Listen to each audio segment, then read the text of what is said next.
Salut tout le monde! On plonge directement dans ce décryptage aujourd'hui pour comprendre pourquoi le fameux Plex, c'est véritablement la stratégie ultime pour bâtir un patrimoine solide dans le marché immobilier québécois de 2026. On se base sur l'analyse de Denis Lupien, un vrai vétéran du terrain qui compte plus de 30 ans d'expérience.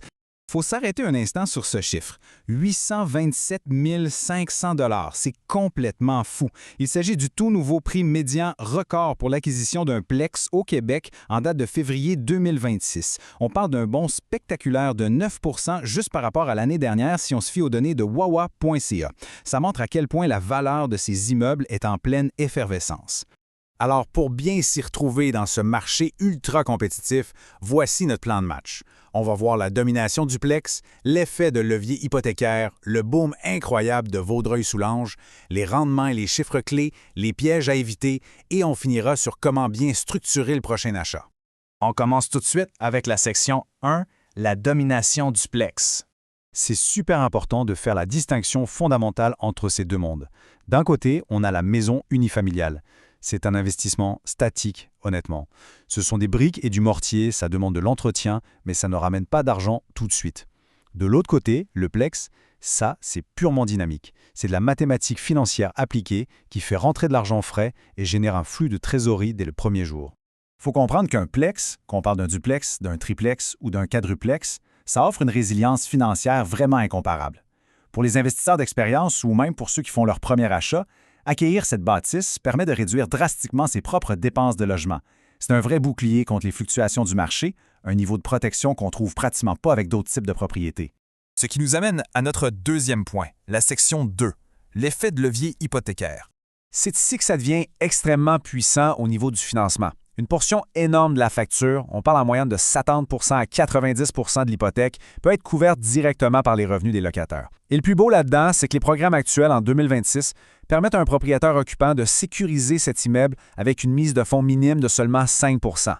Finalement, ça se résume à cette phrase magique: bâtir du capital avec l'argent des locataires. Imaginez occuper une unité dans un grand triplex à Vaudreuil-Dorion. En bout de ligne, on contrôle un actif qui vaut près d'1 million de dollars en utilisant très peu de liquidités au départ. C'est la stratégie exacte que Denis Lupien recommande pour propulser son indépendance financière. Passons maintenant à la carte avec la section 3, le boom de Vaudreuil-Soulanges. Mais au fait, pourquoi tout le monde parle du fameux corridor de l'Axe 2040? Pourquoi des villes comme Vaudreuil-Dorion et Saint-Lazare ne sont plus juste des banlieues tranquilles, mais sont devenues des pôles économiques majeurs? La réponse tient en un seul nombre, 3200. Le chantier monumental du nouvel hôpital de Vaudreuil-Soulanges est en train de générer plus de 3200 emplois directs. On parle d'infirmiers, de médecins, de techniciens spécialisés, et tous ces gens-là ont un besoin urgent de se loger dans des habitations modernes à 2 pas de leur travail. Denis le dit tellement bien.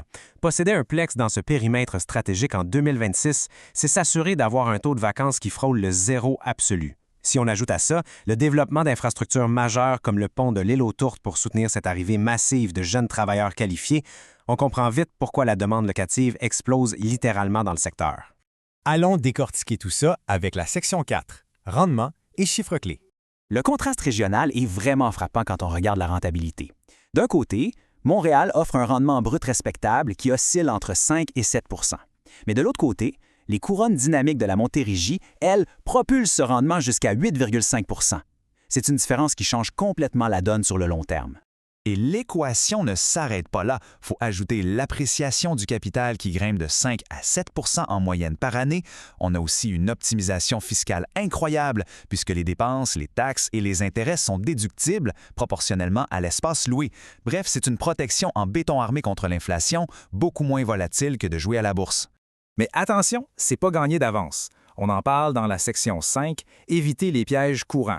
Avoir passé plus de 30 ans à faire des transactions complexes dans l'ouest de l'île et en Montérégie, ça permet de voir venir les choses. Denis Lupien souligne que les novices font toujours les mêmes erreurs cycle après cycle. S'appuyer sur l'expertise d'un vétéran, c'est la seule façon d'élever un achat ordinaire au niveau d'une opportunité ultra prestige. Alors, c'est quoi ces fameux pièges? Premièrement, sous-estimer l'entretien. Un Plex, il faut gérer ça comme une vraie petite entreprise. Le fonds de réserve est obligatoire. Deuxièmement, mal analyser le secteur. Il faut acheter près des futurs pôles d'emploi, comme l'hôpital. Et finalement, le grand classique, ignorer la réglementation municipale, surtout ce qui touche aux règles de densification et aux logements accessoires. Ce qui nous mène à notre dernière étape, la section 6, structurer le prochain achat. Concrètement, comment on entre dans ce marché cette année? D'abord, on oublie les simulateurs en ligne génériques qui sont souvent à côté de la plaque. Il faut consulter un expert pour établir sa vraie capacité d'emprunt basée sur les revenus locatifs. Ensuite, on cible de façon chirurgicale les secteurs de haute valeur tout près des transports et des grands bassins d'emploi. Et pour finir, on prépare une offre blindée. En 2026, si on veut gagner une propriété, la rapidité et un dossier béton, c'est absolument non négociable. L'idée à retenir, c'est qu'un partenariat stratégique avec une personne qui a une profonde expertise locale, c'est vraiment l'actif ultime. Que l'objectif soit de revendre pour faire un maximum de profit ou de garder un actif rentable, s'entourer de quelqu'un qui décrypte parfaitement le marché, c'est l'étape la plus vitale de tout le processus. On termine donc cette analyse avec une réflexion critique sur laquelle il faut vraiment se pencher. Face à des transformations aussi massives et rapides sur l'axe 20-40, est-on véritablement en position de capter toute cette création de richesse du marché des plex avant que la fenêtre ne se referme? L'opportunité est là, la question c'est de savoir si on va la saisir.